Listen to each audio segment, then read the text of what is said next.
Bismillahirrahmanirrahim. Zulüm ve baskı tamamen ortadan kalkıncaya ve hakimiyet sadece Allah'ın oluncaya kadar onlarla savaşın. Eğer haksızlıklara son verirlerse artık zalimlerden başkasına düşmanlık yoktur. Bakara ayet 193. İzzeti kuşananlara selam olsun. Zalimlerin karşısında dik duranlara selam olsun. Mazlumların safında yer alanlara selam olsun. Gazze'de yaşanan soykırıma seyirci kalmayanlara selam olsun. Selahaddin Eyyubi ve Abdülhamid Han'ın torunlarına selam olsun. Kudüs ve Mescid-i Aksa'nın özgürlüğüne kavuşması için bedel ödeyen yiğitlere selam olsun. Değerli basın mensupları, muhterem halkımız, mazlumların safında yer alan vicdan sahipleri. Gazze'de bir yıldan fazladır büyük bir zulüm yaşanmaktadır. Yaşanan bu zulme karşı tüm insanlık alemi suskun ve seyirci kalmaktadır. Bebek, çocuk, kadın, yaşlı ve sivil insanları soykırımdan geçiren vahşi Siyonist şer ittifakına karşı uluslararası toplum müdahale gücü oluşturacak herhangi bir irade göstermemiştir. Bir halk dünyanın gözleri önünde yok edilmektedir. Gazze'de yaşananlar tüm dünyanın imtihanı olmaya devam ederken İslam alemi bu imtihanda kardeşlik sınavını vermekten aciz kalmıştır. Unutmayalım, zalimin zulmüne sessiz kalmak, zulme razı olmaktır. Zalimin zulmüne baş kaldırmamak, zulme ortak olmaktır. Kınama mesajları Siyonist işgal rejimini durdurmamaktadır. Siyonistlerin anladığı dil güçtür. Siyonist işgal rejimine karşı fiili müdahale edilerek ancak bu zulüm sona erecektir. Şimdi Gazze'nin kuzeyinde 600 bin insan açlık, ilaçsızlık ve insani ihtiyaçlardan mahrum bir şekilde tam bir aydır dünya ile irtibatları kesilmiştir. Zulüm her geçen gün katmer katmer artmaktadır. Yürekler artık bu acıya dayanmıyor. Şehit Yahya Sinvar'ın Siyonistlere fırlattığı o mübarek sopadan özgürlük meşalesi yakacak irade ayağa kalkmalıdır. Yakın artık özgürlük meşalelerini.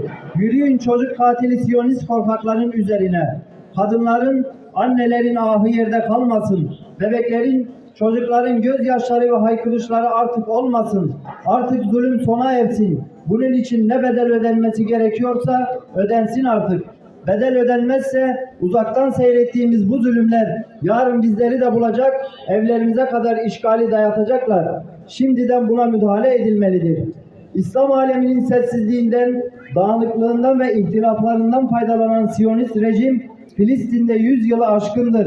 Zulüm, talan, katliam ve soykırımına devam etmektedir.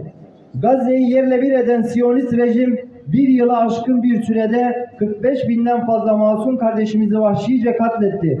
2 milyonluk Gazze halkının üzerine sürekli bombalar yağdı. Evler yıkıldı. Başta bölge ülkeleri olmak üzere dünyanın birçok ülkesi bu zulmü seyretmekle ve kınama mesajlarıyla yetindi. Bu durumdan istifade eden Siyonistler Gazze'den sonra Lübnan'a, Suriye'ye, Yemen'e, Irak'a ve İran'a saldırmaktadır. Bu saldırılar bölgemizde yaşanan ateş çemberinin gittikçe Anadolu topraklarına yaklaştığını göstermektedir. Zulmetmekte olanlar nasıl bir inkılaba uğrayıp devrileceklerini pek yakında bileceklerdir. Şuara suresi ayet 127. Dünyanın özgür halklarından ve vicdan sahibi devlet liderlerinden talebimiz şudur: Gazze'de insani koridorun açılmasına yönelik Siyonist şer ittifakına baskı kurulmalı, insani yardımlar ivedilikle Gazze'ye ulaştırılmalıdır.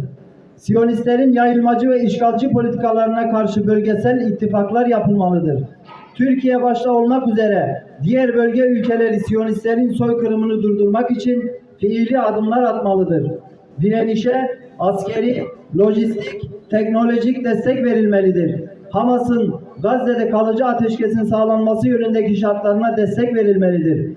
Uluslararası kararlar neticesinde Gazze'de kalıcı ateşkesin sağlanması, işgalcilerin Gazze'den çekilmesi, Gazze'nin yeniden imar edilmesi, insani yardımların ulaştırılmasına yönelik söz konusu kararların pratikte yerine getirilmesi için Siyonist şer ittifakına karşı baskı yapılmalıdır. Lübnan halkına yapılan saldırı ve katliamları durduracak somut adımlar atılmalıdır. Siyonist işgal rejimine karşılık veren Yemen, Irak, İran ve Lübnan desteklenmelidir. Filistin devletinin tanınması ve Gazze'de soykırımın durdurulması için çaba sarf eden devletlerin ve uluslararası alanda bu yönde başlatılan tüm girişimlere destek veriyoruz. Siyonist işgal rejimine destek sağlayan ürünleri boykot etmeye devam ediniz.